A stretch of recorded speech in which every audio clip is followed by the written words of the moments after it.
Welcome to Jung at Harp, episode number 203, Exploring the Unnoticed, Discovering Through Play. This morning, we are going to have a playful conversation with one another and hopefully with you if you're joining us live. You can add in comments in the chat on the platform on which you're watching. We're going to see what we discover through playing as we circumambulate our experiences of exploring the unnoticed. Suddenly realizing there's far more of a playground available to us on our instrument and in our life. I'm Kathleen Wiley, a Jungian psychoanalyst in North Carolina, and I am here with Deborah Henson-Conant, a composer, performer, and educator, a mentor, a creative. We both play the harp, and that is why we call this Jung at Harp. And almost every week we come together to explore a question about the intersection of music and life, and to hopefully open up something that allows us to expand and be more real and authentic, and you to be more real and authentic in your day-to-day life. So there's so much to say about play, but I'm wondering, DHC, if you want to start off by sharing your discovery this week of exploring the previously unnoticed. Yeah, well, I'm giving a class in modes, modal improv magic. And it's a class that I created a couple of years ago, but we're bringing it out and expanding it and making a book. And I've invited another teacher in to teach the modes in a slightly different way than me, so people get both sides of it. And I've also been writing tunes and improvs because it's about modal improv. So you're playing tunes, but you're also learning to improvise. And as I've been doing this, we had tunes for Dorian, Scarborough Fairs and Dorian, and we had Aeolian and stuff like that. But then there's tunes that we had a very difficult time finding, modes that we had a difficult time finding tunes for. So just to give people a sense here. And by the way, I have not been getting much sleep. So if I waver in what I look like I'm talking, but I'm asleep, that could happen. Modes are a different way at the instrument. And as I describe this now, I just want us to think about what this means to us as human beings. So we've got 7 strings. The harp is the perfect instrument to see this on. We've got 7 strings. I hope everybody can hear this. I don't know how loud it's out there. And 7 strings, it's the same strings in every octave. It keeps repeating. This note is the same as this one up here. So there's these 7 notes. And you will see harp players move their pedals and move their levers, because they're going from different key to key. But what if you didn't? What if you left those 7 strings as though that's all you had?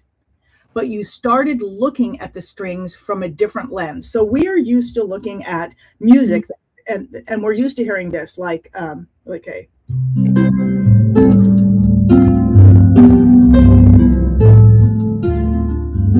and we're used to this particular thing where we're really I'm going home. We've got this feeling in music. But if you start on a different note, and by the way, this is called the major scale because it's the scale that gets used the most. It's a major scale. But you can start in different places, now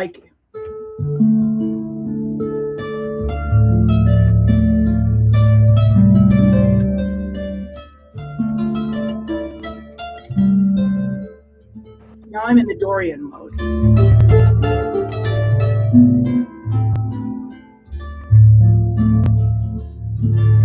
So I'm starting in a different place, and it's giving me a different feeling. Or I can start, and I'm going to play the Lydian mode.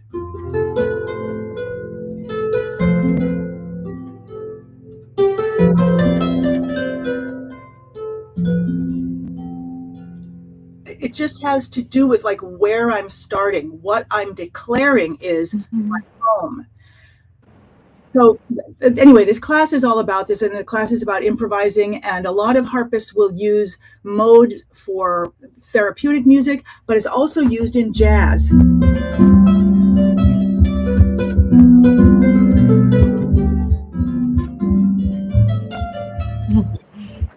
So now I'm playing in the Dorian mode, but I'm just playing in a different style. So modes are used in a lot of places, but I haven't spent a lot of time looking at them.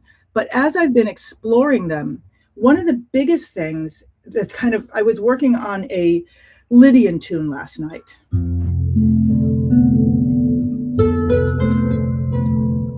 Oh, I think it's a.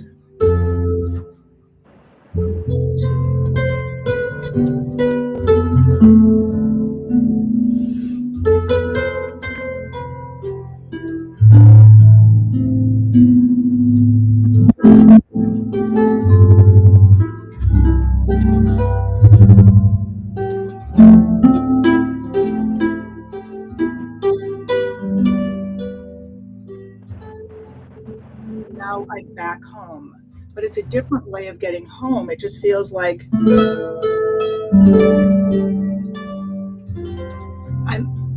this is the home key I'm playing, and you're looking mystified.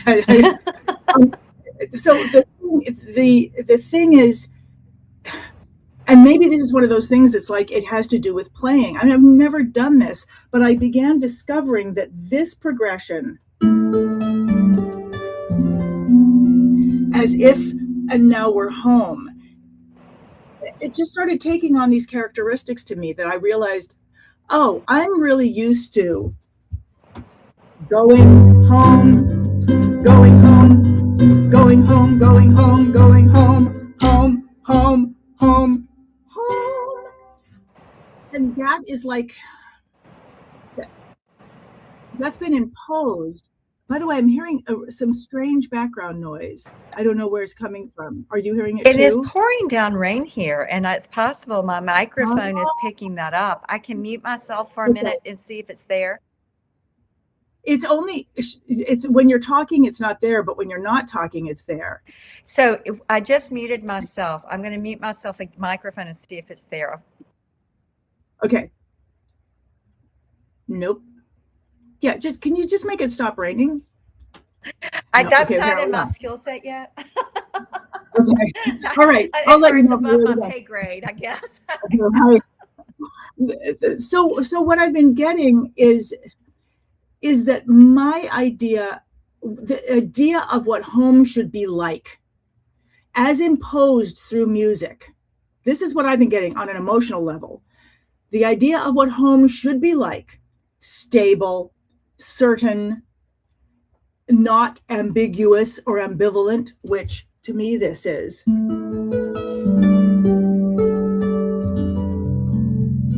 Now I'm home. In this mode, I'm home. And I've been experiencing, and I was like, wow, this is opening up sadness. It's opening up the idea of wistfulness in home. It's opening up just a very different idea of home. I take it away. Yeah, so I'm just curious, was your home note F? Okay, yes, yeah. In this case, I'm playing in the Lydian mode. Okay. Yeah, so it was. I mean, I was looking mystified because for me, F does have it evokes an emotional state of mystery. I mean, I think what you're saying about where, going back down to what is the Ionian mode or C in the major scale, it has this strong sense of solid groundedness. The F for me has this sense of, you use the word mistfulness, but for me, it's a mystery. It's kind of like a place where it's multifaceted, it's like it could go either way. It's not that kind of grounded rootedness I feel in the Ionian mode. So I think that what you said when you started talking was, I think, important in terms of our topic about looking through a different lens. And when I think about playing, when we're playful, we are open to various lenses of how we might see, experience, and explore. Playing it in and of itself does have a quality of curiosity and spontaneity, as well as a willingness to discover. When people are playful, it's not like they know what the end result is. Now, I'm not talking about organizing play, like playing a basketball game. That's different. But I'm talking about what we see young children do, where they're just exploring. They're getting to know, what can I do with these Legos, and what might I add on to the Lego thing you've made. Yeah. It's so interesting because just before you said the thing about adults and sports, I was thinking, oh, I see part of what's valuable about this thing that I'm creating, this class and this book that has not just modal ideas and thinking about ideas, but improv patterns that you could use to improvise with other people, or you could improvise by yourself, or you could improvise with a looper pedal. And I realized that they give the structure that a game would give, but without the rules and without the competition. And I'm also thinking that when looking at modes, trying to understand modes, first when we were putting the book together, we wanted to explain what modes are. And by the way, for everybody, Kathleen was saying F and C. She's talking about if the harp is tuned in C tuning, if it's all the white keys of the piano, like all the white keys of the piano, then you can say that the C is the root of the Ionian mode, and the F is the root of the Lydian mode. And the point is that it's kind of like, sometimes I think of it this way. If you've got a family of 7 people, all of the people are people, but they have different relationships to each other. And from the mother's standpoint, there's a husband, there's a first child, second child, sister, and brother, or whatever it is. But for the child, it's a very different relationship. For the first child, the relationships are, I have a mother that's part of my realm, and I have a father, and I have an aunt, and I have an uncle. So there's different relationships depending on which person you're looking at. And that's kind of what modes are like, is that you're taking all these 7 notes, which almost always get looked at as if the C is the king. And the A is the second king or queen, the second monarch. And the rest of them kind of live in that universe. But if you start looking at the universe from the stable boy or the stable girl, which is F, you get a different world. And what I love about what I've been doing is I've been building this and trying to find patterns that could help people play, is that, like, here's one. It just goes, it's just F, D, G, F, D, G, and then A, G, F. And you're back home. And then you can do it again, F.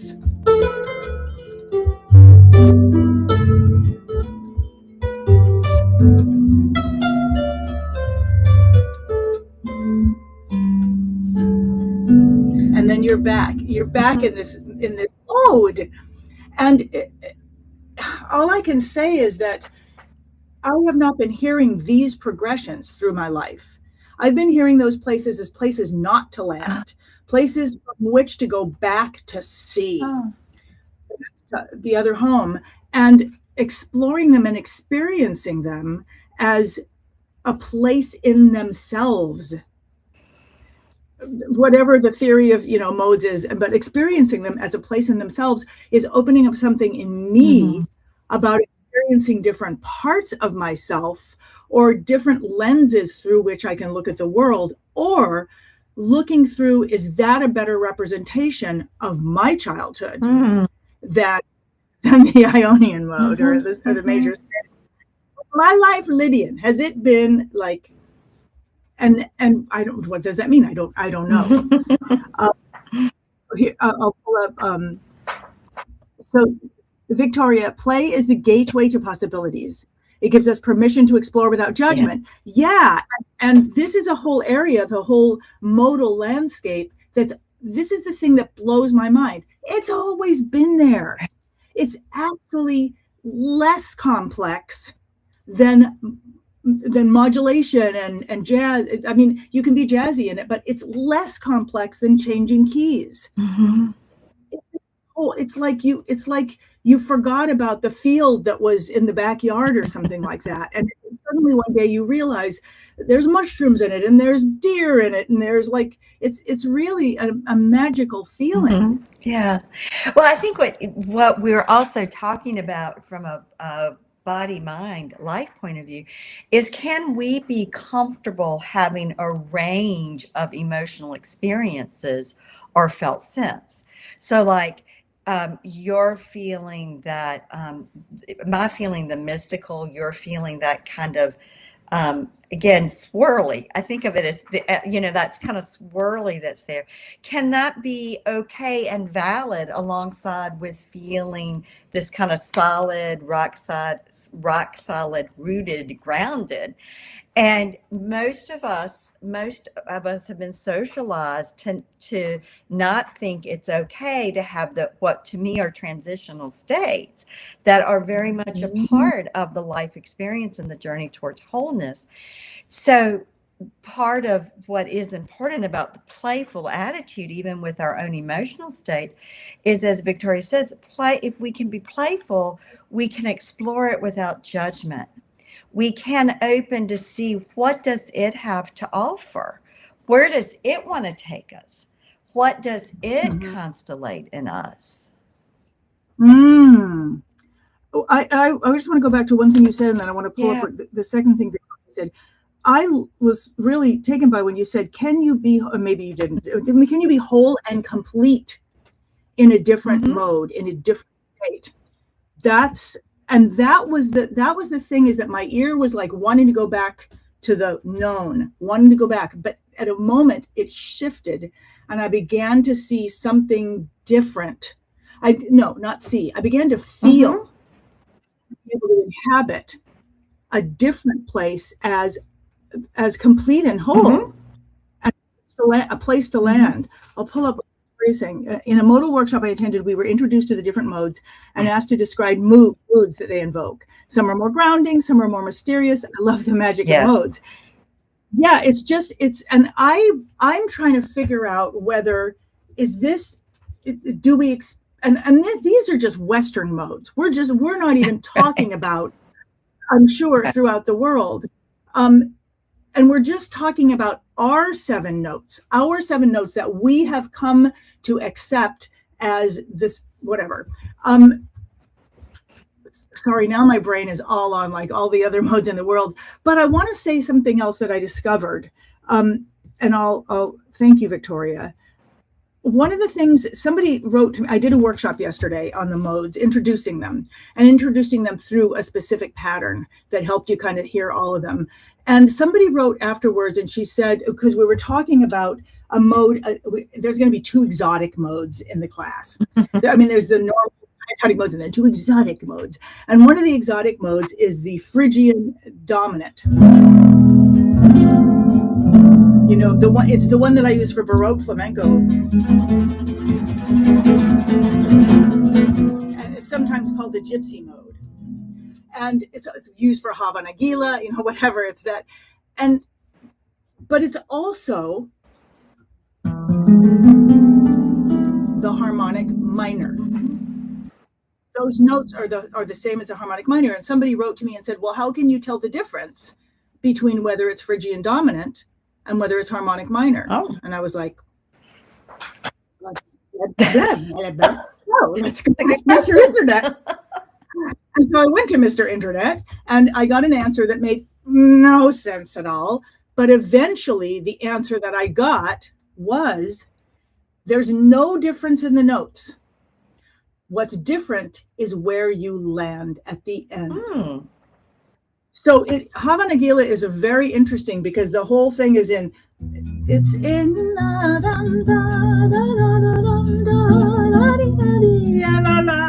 it's all like, here's where we are, we're not going anywhere. Even if we go up here, we come back here. But then it ends, but then it becomes as if it were the dominant of A. So the only way you can tell the difference is where you sit down on the chair and smoke your pipe at the end. That's an interesting answer. I mean, kind of makes And sense I'm to sure me. Mr. was right. And I stand by this thing that I didn't know anything about and had researched. Yeah. But what I love about it is that what I never thought about before was that there is a difference about where you're going. You can be on the same street with a bunch more people, but where you're going makes a huge difference to what mode you're in. Yeah, so yeah, my mind is back on, can one mode be the whole?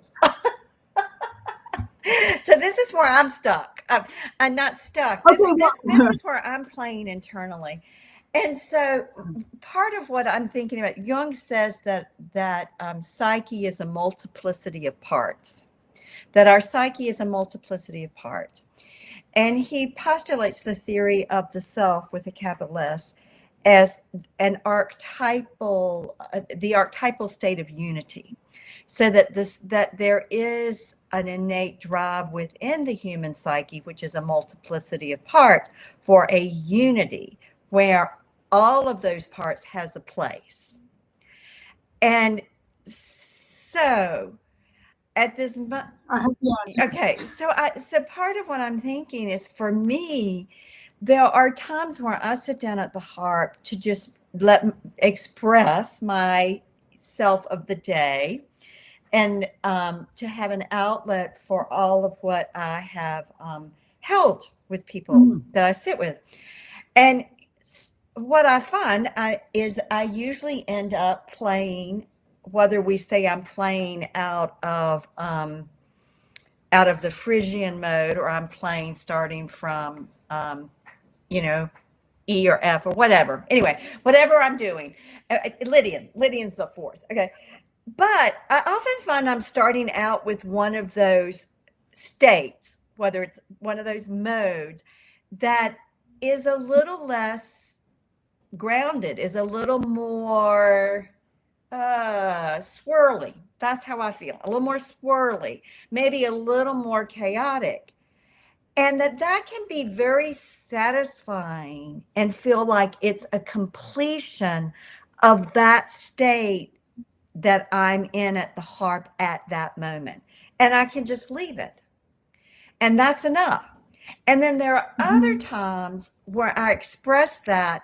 Then I want to move somewhere else. I want to move to another mode, because there's something more there too that wants to be expressed. So I just like to offer that it is and it isn't. It can and it can't be. It's the paradox that sometimes the one mode is enough for the experience of the moment, and other times the experience of the moment is multifaceted and needs more. Well, I'm hearing so much in this. I mean, I'm hearing that as you were talking about the mode, and I really love that you didn't know which mode you were talking about, which just proves that it doesn't. Well, it proves that it doesn't matter. You don't need to know the theory in order to have the experience. Right. You were exploring it, and then as you were talking about, you said, one of these modes that is less, hello, we're home, we know this place. You were saying more swirly, and I was thinking, it sounds like you're talking about it's more inviting, it's more it's more explorative.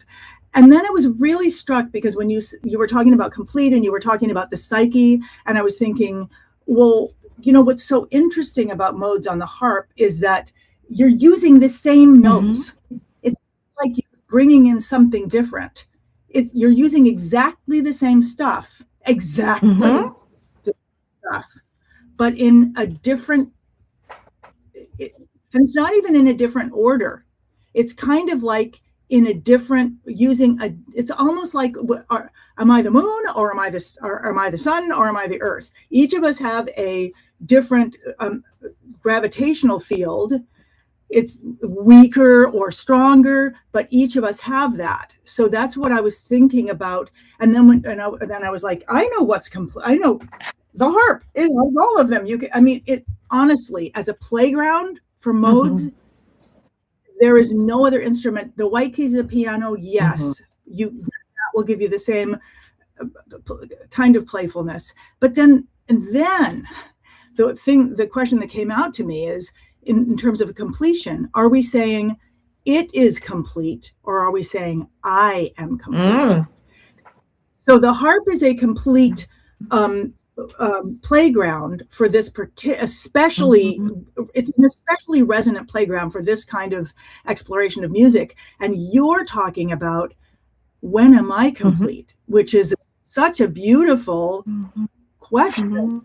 And that's your realm as a psycho as a psycho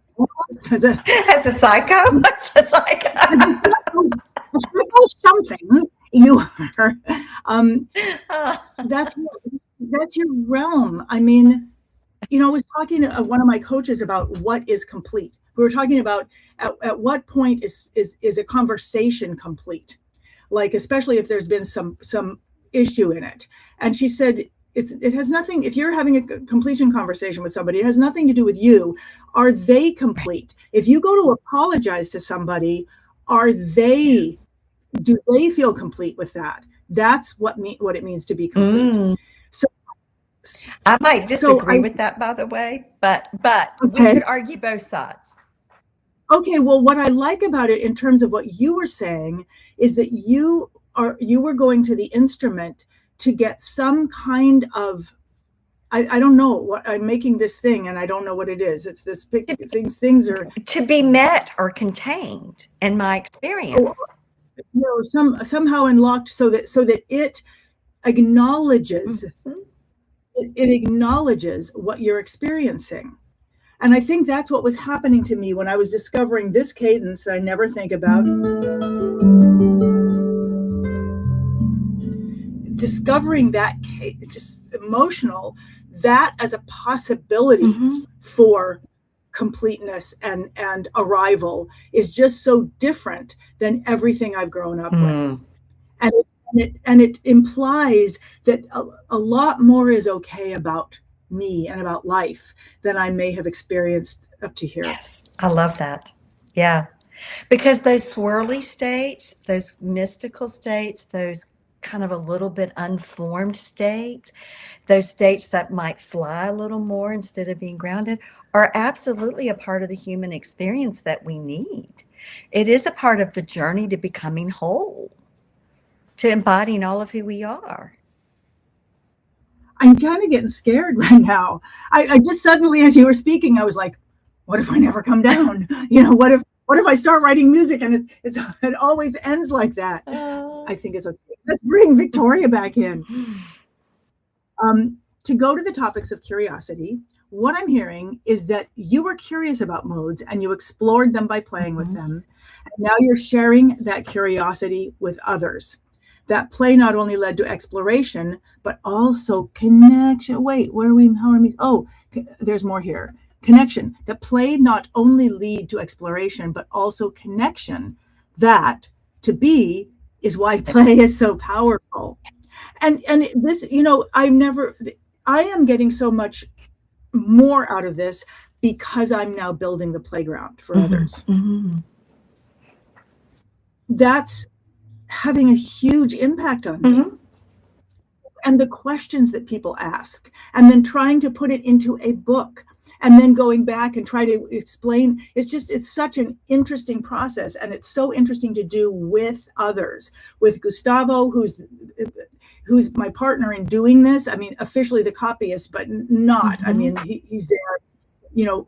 We're building it together, and we each have an intention of what the audience is going to get out of this book. And of course we don't know. And then Helene, who's going to be teaching a whole other side of it from the technique standpoint. And then all the other people on the Legacy Project team. And then now, as I'm starting to talk about it publicly, the questions that people have, which are great. Like this one woman said, how can you tell whether a piece is modal or tonal? And I was like, and I think I finally said,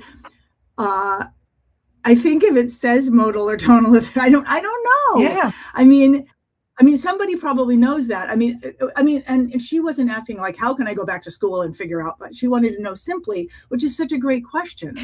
Well, yeah. And again, it goes to show that we can have the experience of the music, whether it's modal or tonal, that moves us and stirs us, whether we understand it or we can define it or not. And I think, again, this is so true for our life and our own experience, that we don't have to understand everything that goes on inside of us or be able to label it. But if we can be open to our experience of it and let it move us, part of what Victoria is saying is so right. Play not only connects us to one another, but it connects us to ourselves. I mean, and when you were describing my experience at the Harp at the end of the day, and I jumped in to say I felt met or contained, it is a connection. It takes me to a deeper connection. And on some level, a nonverbal understanding of what I'm experiencing. And it's interesting because I do believe that we can have nonverbal understanding that we don't have words for.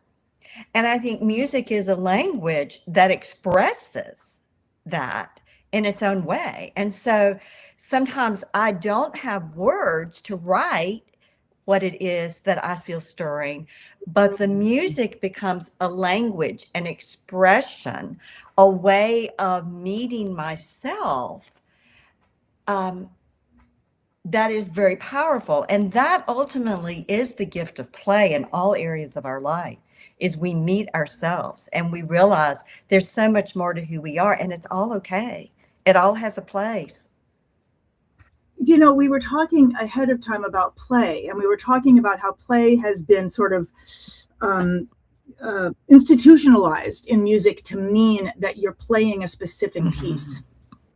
Versus that you're playing in the way that you're talking about that. You may be playing a certain piece, but my sense is that you're sitting down and you're exploring parts of that piece.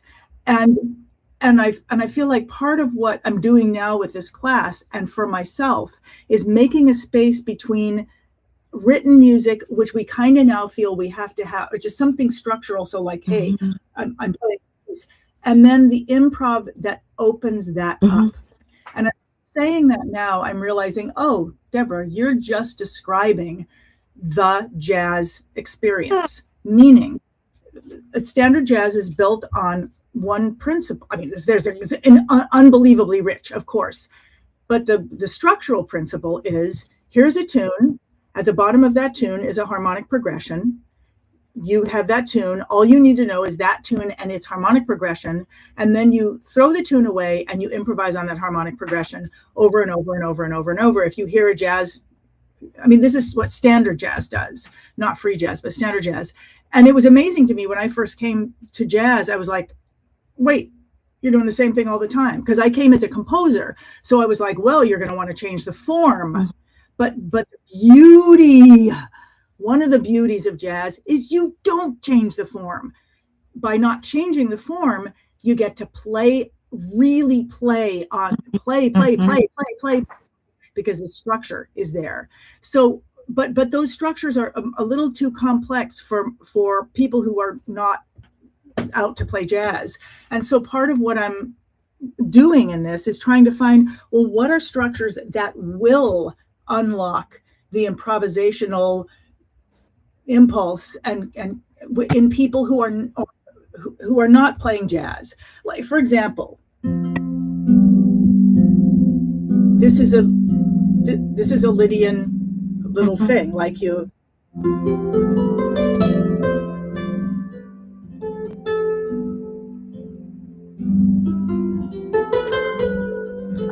You can be very self-expressed, and all I'm doing is this shape. It happens to be the black and the red note, and then you come in. And now you could get fancier with that, but you can also move it up.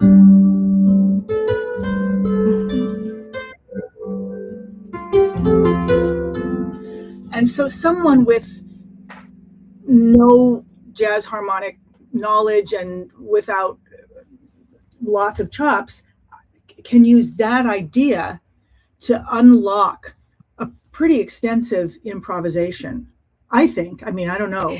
Yeah. But Well, I think again, you're part of what you're seeking to do, and you said this early on, and maybe not in this way, is you're seeking to give people enough structure that they feel safe to play. Right. And, so that if there's enough structure, this is what we do, then you can feel safe to play. And that is a piece. And I want to circle back, and we're going to have to stop here in a couple of minutes.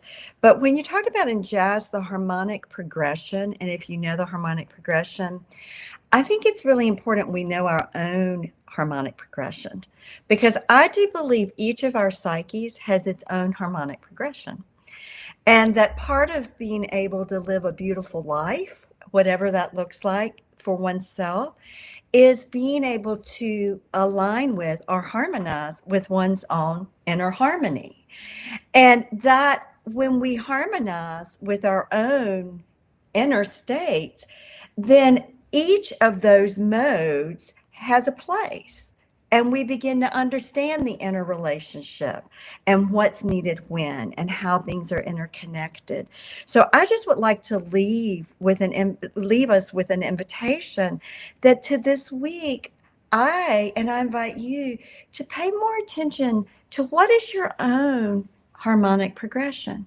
What is the underlying harmonic progression of the song that is unique to you and your soul, your soul?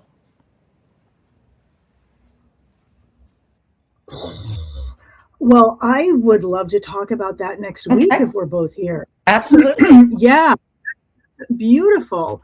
Okay. So Jocelyn's saying, "Oh, wow, that's cool. Harmonize with your inner harmony. Mine can be very dissonant." Yeah. Well, I think Jocelyn, I think this is one of the reasons why I want to create this modal improv magic, so that we can start exploring that. Because I wouldn't say I know that. I wouldn't say, hey, this is my progression, I'm such and such.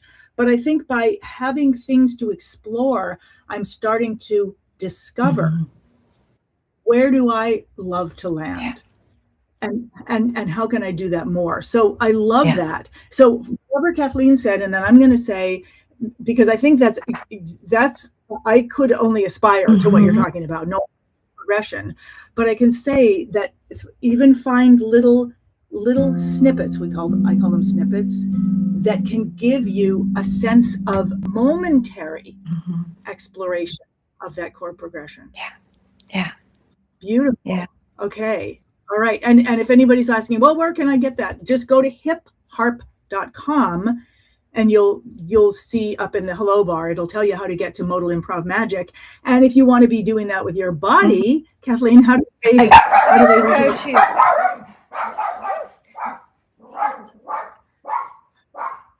Hold that thought.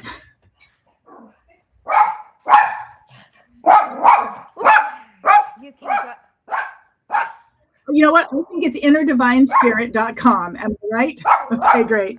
All right. And on that note, we'll see you next week. Thank you so much. Thanks, Kathleen. And thank you for everyone for all your beautiful participation, your resonance, Tovala, Jocelyn, and Victoria. And it's always wonderful to see all of you. Thank you. And thanks for everyone, all the comments that you give during, before, and after. Thank you so much for being part of this conversation.